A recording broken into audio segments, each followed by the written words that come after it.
I'm your host, Samantha Stone, and we have a lot happening around the city.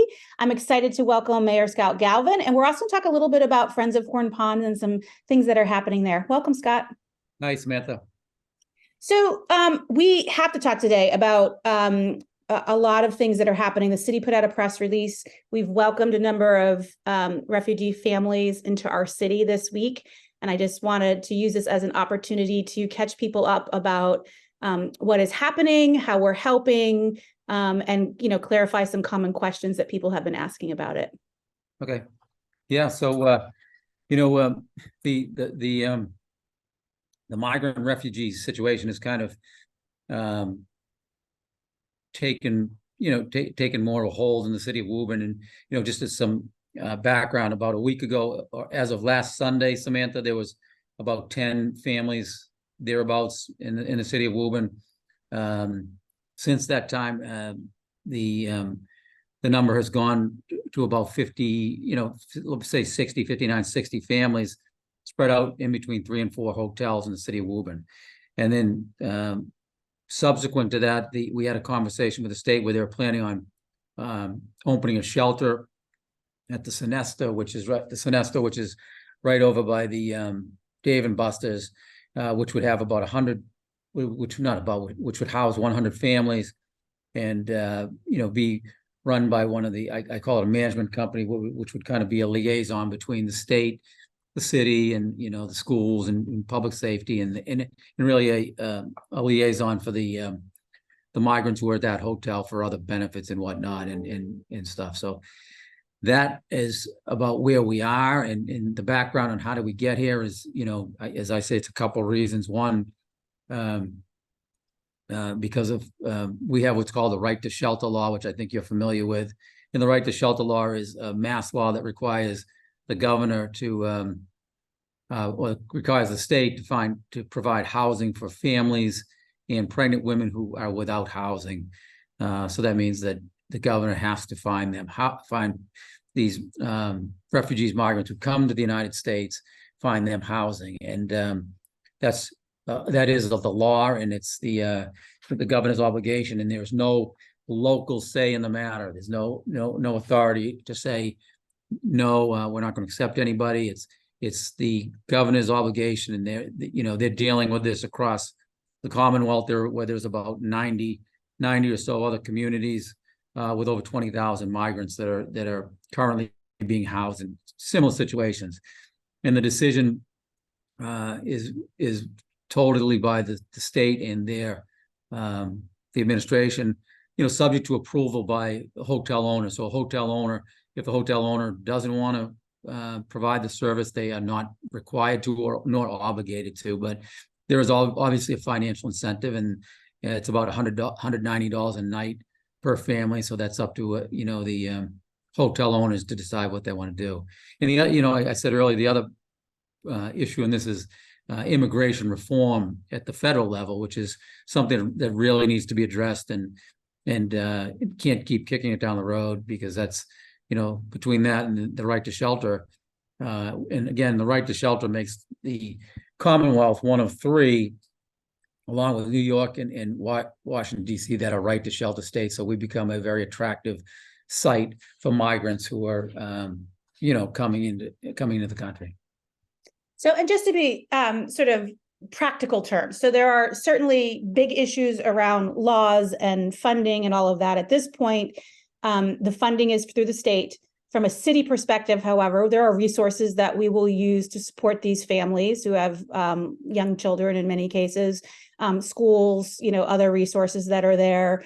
Do we at this point know how many students might be entering the schools? I know the superintendent has been very involved in working with everyone. And we have 40,000 residents in the US. So from a pure number standpoint, these numbers aren't terrifying for us in Woburn, but we do want to take into account, and we certainly want to make sure that those who are getting support are able to do so. Yeah, the numbers coming in, like you said, there's probably 100 families and that would be at the shelter, and then depending on what happens at the other hotels, and it's based on what the Commonwealth needs. And one thing, Samantha, is I do want to say, like, there will be an impact on on the schools. We don't know the exact number. It could, originally you're thinking if there's 100 families, there could be, up to 100 children, but that it may be less, it may be more, and it may be spread out, unevenly, whether it's middle school students, high school students, elementary, or preschool. So we don't know what that final number is going to be, but it's always something that it will be spread out among the schools. And we do have, we have more capacity in different levels.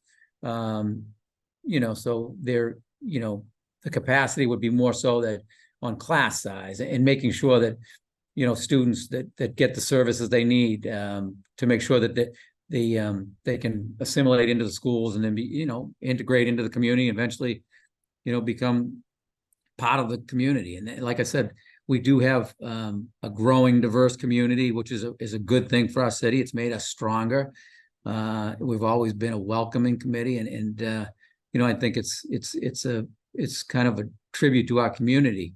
And over the past week or so, there's also been a major assist by some of the charitable groups in the city, SCI, some of the churches.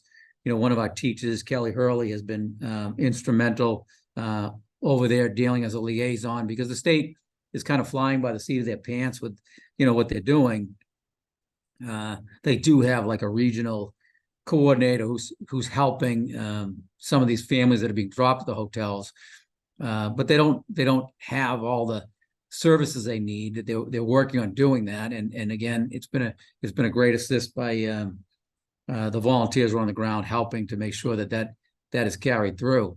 One of the good things about the shelter would be that there'd be, a management company on the ground that would act again as the liaison for the refugees, and between the schools, their medical needs, and all that stuff. So, we're getting there. Just to be clear, for those who might not really realize the case, I mean, right, wrong, whatever your opinion in, these are families with children who are coming in, who don't have food, who don't have clothing, who don't have money, who don't have these things. And opinions aside, these organizations are rallying to make sure that those kids are fed, that those people are safe, they have a place to sleep at night. And this opens up a really important conversation that we won't have today about affordable housing and others in our community who are homeless, that we certainly want to make sure we need to address. But at this point, I just wanted to make sure that people are aware of the particular things that people are needing right now. And those organizations, those churches and nonprofits have been helping fill a gap, which hopefully will be a temporary gap,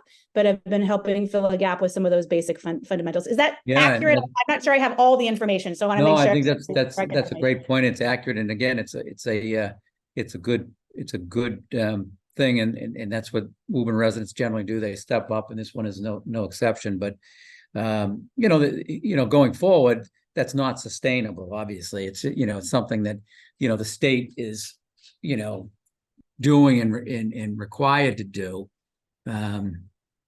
When I say do, to provide the benefits and provide the city with the funding necessary to make sure that we're able to care for the educational needs, care for some of the other needs until those gaps are filled. The ultimate goal, obviously, Samantha, is you want people working, right? You want them working, finding jobs, getting out there and moving on, and whether they stay in the city and become members of our community or they go somewhere else. But the goal is to get them moving so they can be self-sufficient too.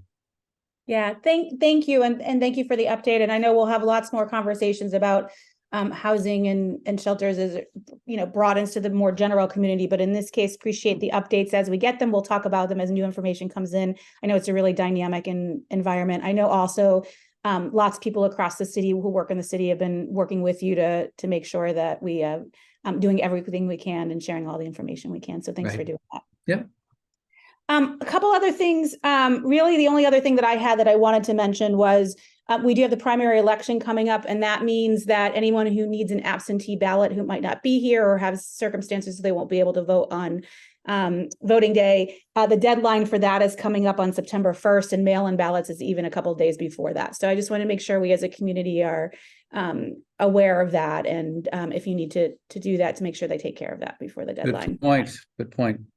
Anything else on your side, Scott, that you want to cover off on? No, I think that's probably, yeah, you want to get to Jim, but I think that's enough now. There are a number of other issues, of course. That's the number one issue right now. And it's going to continue to be a challenge for everybody, but we're up for the challenge. We've got good teams in place to handle this, and it's something we do. That's what happens. When you have a state law, generally a state law and federal laws, they generally work their way down to the local level, and mayors, town managers, and school committees, councils, they all work to get this done. And the most important thing is just for us to continue to have lines of communication. So if you have things that you want to support families, you have questions, the city is being open about what's happening as best they can, and just to continue to communicate with each other and do the things we need to support each other.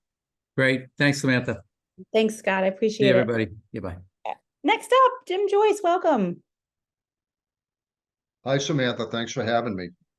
Jim, you are a stalwart of one of the most precious parts of our community that I'm sure we all have come to know and love, and Horn Pond is amazing. And one of the things that's amazing about Horn Pond is it's sort of this, not the only place, I'm being a little bit dramatic, but one of the few places in our city where nature and us as people really do come together and support each other in really amazing ways.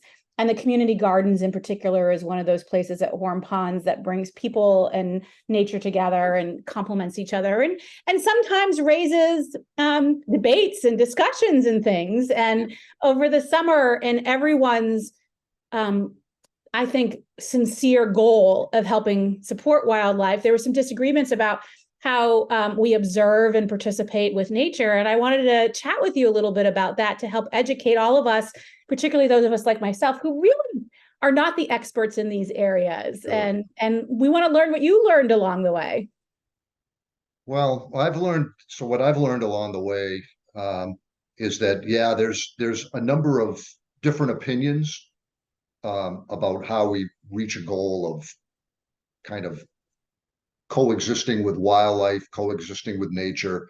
But in the end, I think we're all in agreement that we want to have our wildlife thriving, and we don't want our wildlife to be dependent upon us. We want it to make sure that it can sustain itself, and we can do that through a number of different ways, right? One of the biggest things that we talk about and that others talk about is the habitat itself. And how do you sustain this habitat? And it is Horn Pond and the whole conservation area is just a beautiful place. The community garden is a magical place.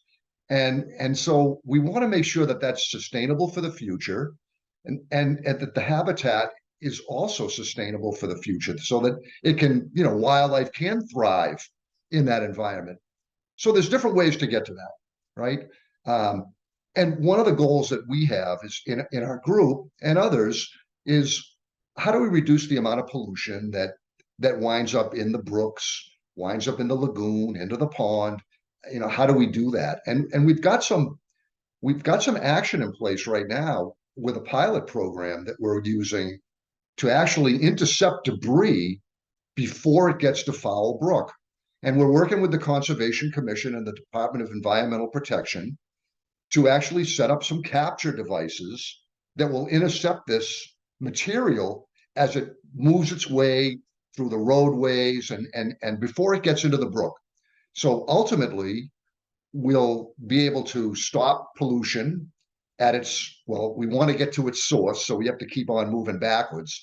But it all leads to a healthy environment, healthy for the wildlife, healthy for people, and everything that goes and visits Horn Pond, and ultimately healthy for the drinking water system. That we're investing a lot of money into the treatment plant for drinking water. So what we're trying to do and what others are trying to do really matches up well with what the city is trying to do as well.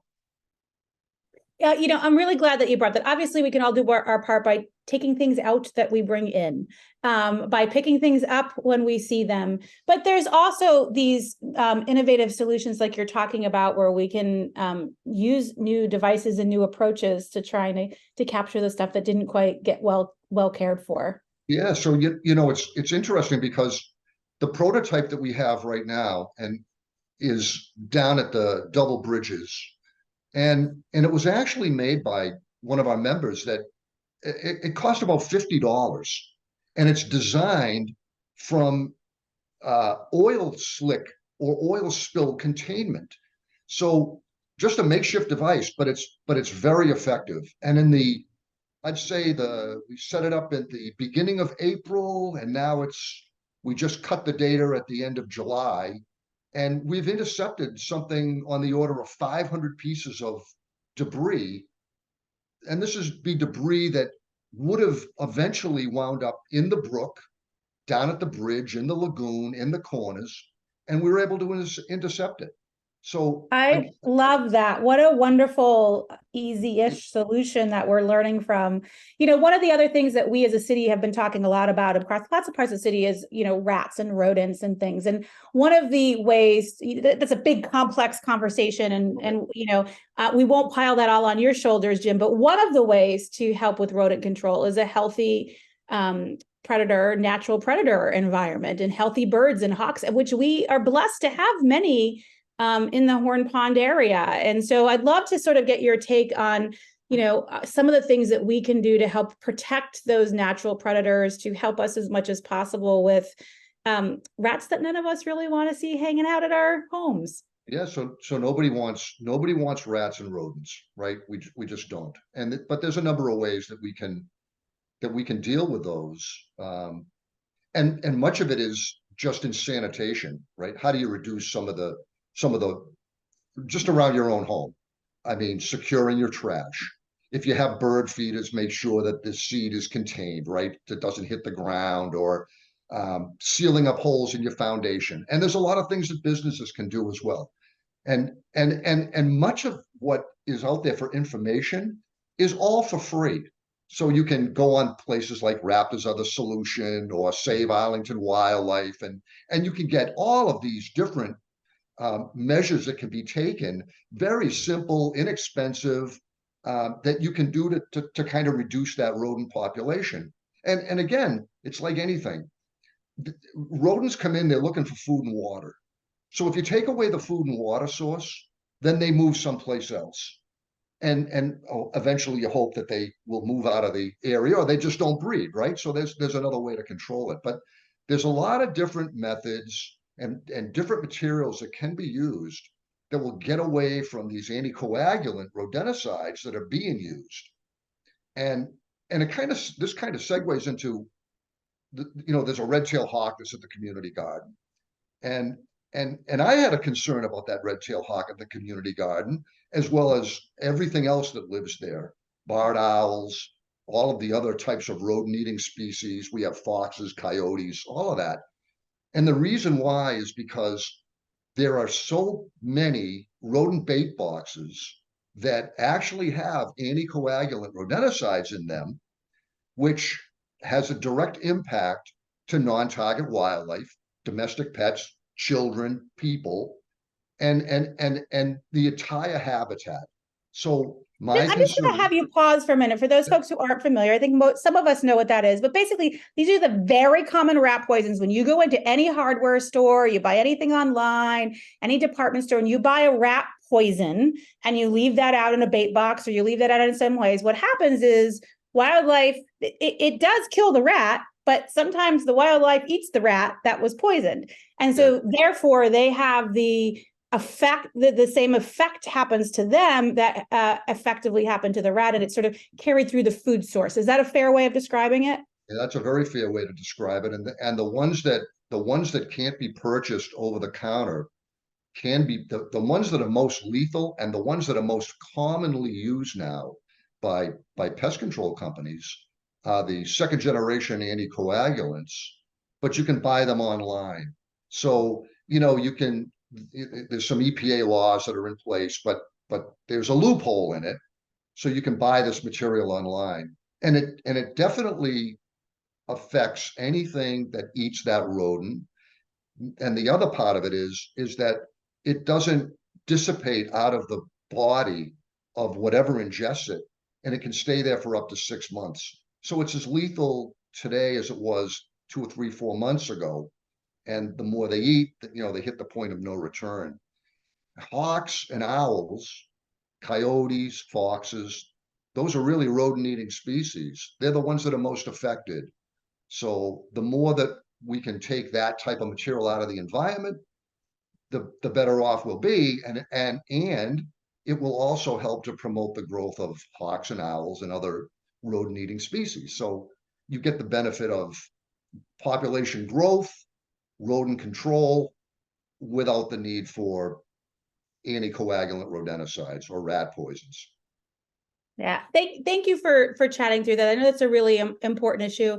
I want to just thank you and all the folks who participate in the community gardens and around Horn Pond and clean up, and are really, it's really important work that's happening across our community, and it's having a real impact. You talked about capturing so many pieces of trash in such a short period of time just from experimenting with the catchers. I know that there's lots of now fishing line repositories where people can throw their things out, and people are using them. We need to use them more, right? Well, they absolutely are using them, and I just estimated that since we put those up in January, end of December, between now and what we've collected on our weekly walkarounds at the pond, we've taken out about 10 miles worth of monofilament line that's going to be recycled. And we've taken out hundreds of metal hooks and lures and sinkers and plastic bobbers. And it's really incredible the amount of material that's been taken out. But it's really incredible the amount of material we've collected in those bins. And so we know that the anglers and whoever is picking it up, they're using them. And so we've got some good feedback on them. Oh, and the other part of it too that I really am happy about is that when we set them up, we wanted to have a trash barrel that was associated with each one. So people would throw trash in the trash barrel and not down the tube. Well, that's working. I don't get trash in the bins. They go That we're following instructions. This is amazing. It's unbelievable. I'm telling you, the folks in Woburn, the residents in Woburn that use this, support this program, and are doing all the right things, they really should be commended. And all the people who come from the outside that visit, they're really doing the right thing. But I don't want to dismiss the work that you did to do this. Look, when we make things easy for people to do, they follow it, right? So you make it easy, you put a trash can next to the receptacles, you put the receptacles in smart places. We're helping educate people on what it is. And we always have more and more to do, but that's a testament to the Friends of Horn Pond and the work that the whole community is doing. And we appreciate it. Well, thank you. I mean, we're trying to help with education, because it all starts with that. We're trying to engage and get the schools and the young people involved, because that's where sustainment is going to come from. And so that's really important that happens. And we as stewards of the environment, we need to make sure that when we have a situation we have hawks that are around, we need to make sure that we're doing the right things, that we're allowing them to thrive, that we're allowing them to hunt as they need to, because they're eating a lot of food. But we need to make sure that we're not, doing anything that's going to prevent that from occurring, so they can thrive and they can grow. Thank you so much for joining us, Jim. I really appreciate all the work that you guys do. As always, Woburn, I really appreciate you watching and participating in our discussions. The recent introduction of refugees' families in our community has raised a really important issue, not just for these families, but for many families around Woburn. We do have affordable housing challenges. We have homeless people who have been homeless in Woburn before this. We have veterans who don't have stable housing and stable jobs. And so if you know people who are part of our community who need help from wherever they herald from, please be in touch with your city councilors. Please be in touch with the mayor's office. Please be in touch with the charities and churches and communities that are helping support everyone in our community, and in all the ways that we can.